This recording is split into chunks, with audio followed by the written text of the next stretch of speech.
What's up, guys? And today we're going to be watching a scary vid. Let's get right into it.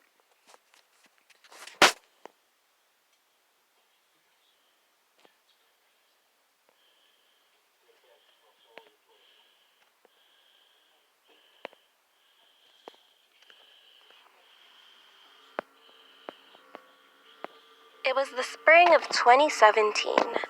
I was flying out to Chicago for a job interview. It was around 11 p.m., and I was sitting in my gate at the San Francisco International Airport. A storm was raging outside, rain pouring down the windows as everyone was bundled up on the seats and keeping to themselves. I was just scanning the rows of people in seats sleeping, on laptops or phones, and wearing earbuds before I noticed this one guy. He was sitting in the farthest corner of the gate by the corridor, with no one else sitting around him. Whoa. He was not on his phone or wearing headphones like everyone else.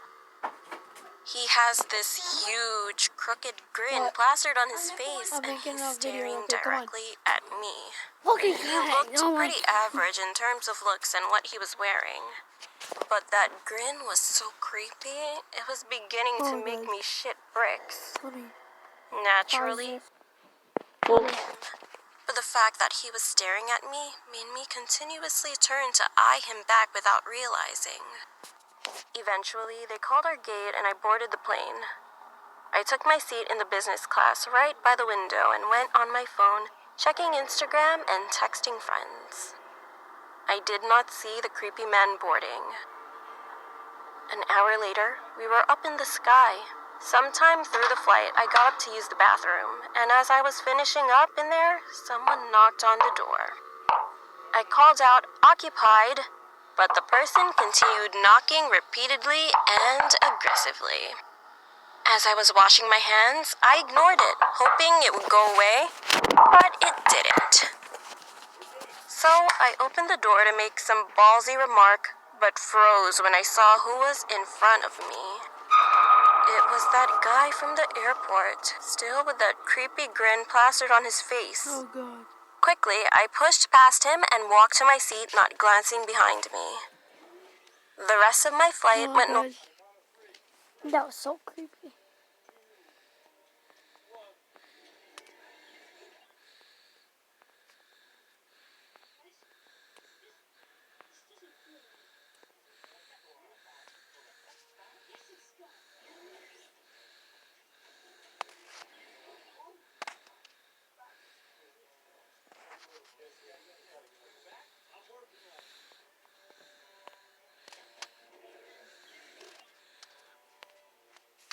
normal except for the fact that I couldn't get him off my mind. As soon as we landed in Chicago, I was the first to get my suitcase down from the overhead luggage and the first off of that airplane. I called an Uber as I walked to the airport parking lot. It was 12 p.m. in Chicago. The Uber came and I drove to my hotel. And as I checked into my room, I realized something horrible. Okay. My wallet was missing. Okay, why is he always asking us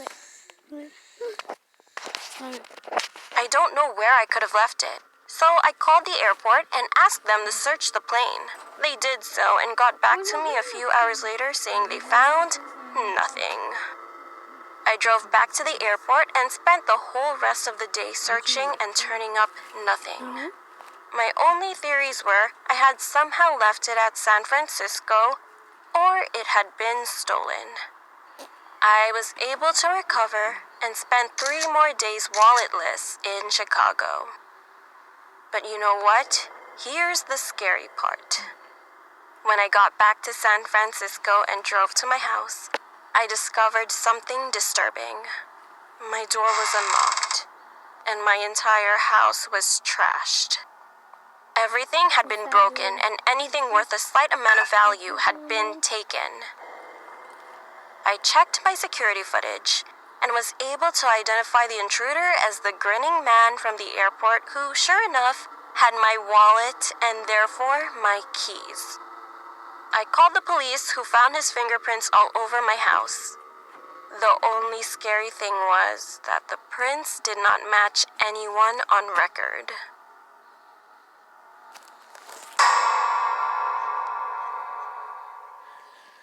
He's a policeman? Oh God. The creepy stalker. Oh On God. Saturday at 11:30 a.m., I invited my friend yeah, we Sophia can to watch come it. to my house, just a general hangout. She came to my house at 12:25 and everything was going normal when we was talking in my room. That girl sounds like And the same Sophia girl. As we were hungry then, we decided to go out, so we bought some snacks and walked to the park, which is next to the shops. When we about to leave from the park and just walked across the road, I saw a white car. I thought it was passing by, but the car just slowed down next to me and one guy opened the window. He was almost 35 to 40-year-old Pakistani man. He asked me, "Are you okay?" with a perverted grin. Then he said to me, come here, I want to talk to you."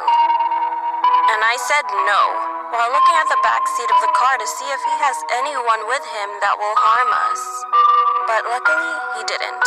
The guy said, "Please, I want to talk to you," while he was licking his fingers and staring at me. Then he made such a nasty hand gesture. I felt very angry and disgusted. Sophia whispered to me, "Let's go, he's creep."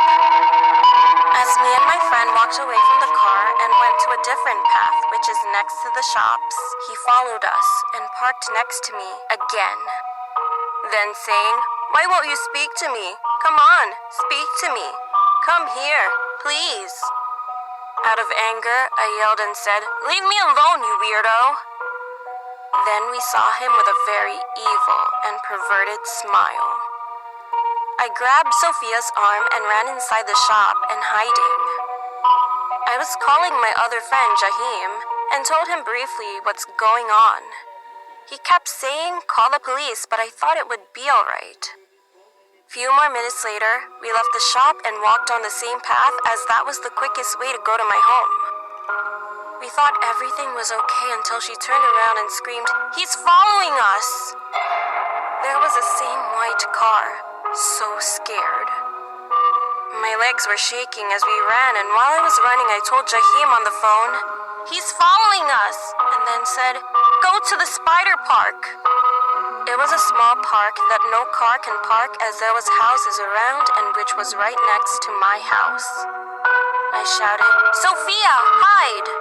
She hid behind the wall while I was hiding another place. As a result, the guy was still following but couldn't find us. He was roaming around the area. When he disappeared, we went towards the park from a small gate and finally went back to my place. Once we arrived home, I told my family everything that happened and phoned the police, but the police didn't do anything about it. They just said, "We will use it as intel and update you, but we can't do anything right now," which made us feel so sad. However, the most scary thing came up next by Sophia, who reminded me suddenly about the incident I've told her a week ago. She said, "What if it is the same guy?" I said, "What do you mean?" Then she said, "You know, when you told me about the guy who knocked on your window while you was trying to sleep?" My mind froze. It was 3:00 a.m. in the morning.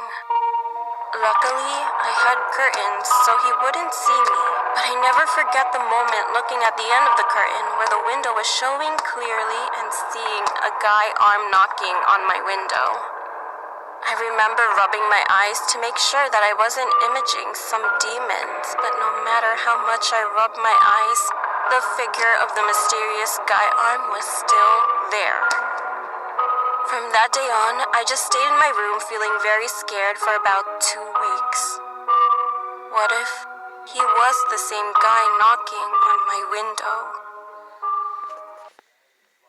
This is the story of when I wish I didn't notice what the man beside me was doing. After Okay, guys, that's it, and peace out. See you in the next one.